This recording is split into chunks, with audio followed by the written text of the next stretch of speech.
Hi Jess, this is clip 24 on the video camera. Please put this at the top of the handout in the upper right corner. This is the table of contents video. And remember, this is the PDEs class, the heat equation handout. It says heat equation 1D at the top.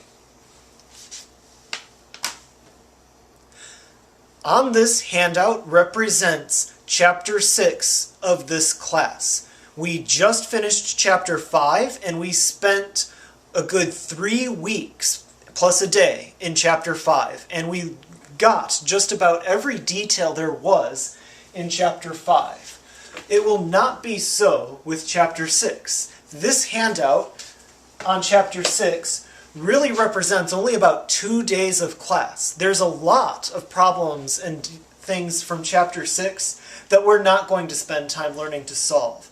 Our goal is to see how we can take what we learned in Chapter 5, our methods that we learned for solving the Laplace equation.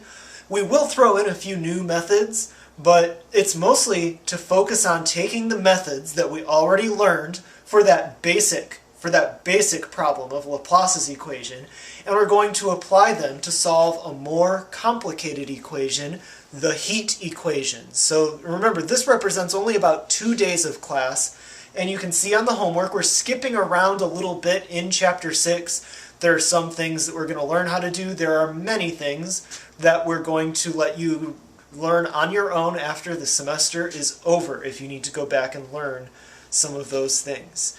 Here's the contents, the table of contents for the handout.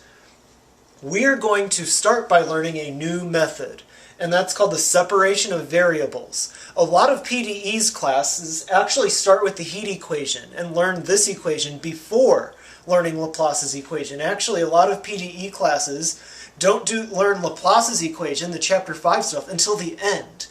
So I think that's backwards, where we already learned the Laplace equation, but this is a method that we didn't learn with that equation. And this is one of the easier methods that most students tend to like this, and so I hope you guys like this method. Here's a method that we're familiar with. Our focus, we spent a good week or two on the spectral method for solving Laplace's equation. We are going to see how, while this is an easier method, it's very complicated. It takes a little bit of organization, quite a bit of organization. This takes the same or less organization, but it's no more difficult on the more difficult equation. So this equation is more difficult, but this method turns out to be not any more difficult. Same with the finite element method. We spent a week in Chapter 5 on this. That last week was this method in Laplace's equation. We are going to see how these two techniques don't change even though we have a more complicated equation to solve. The last one of these methods is the transform method. Now, transform methods are not in our textbook. Anywhere that looks and sees that you have taken a PDEs class will expect that you've seen this kind of a thing before, and so we do need to talk about it, even though it isn't in our textbook.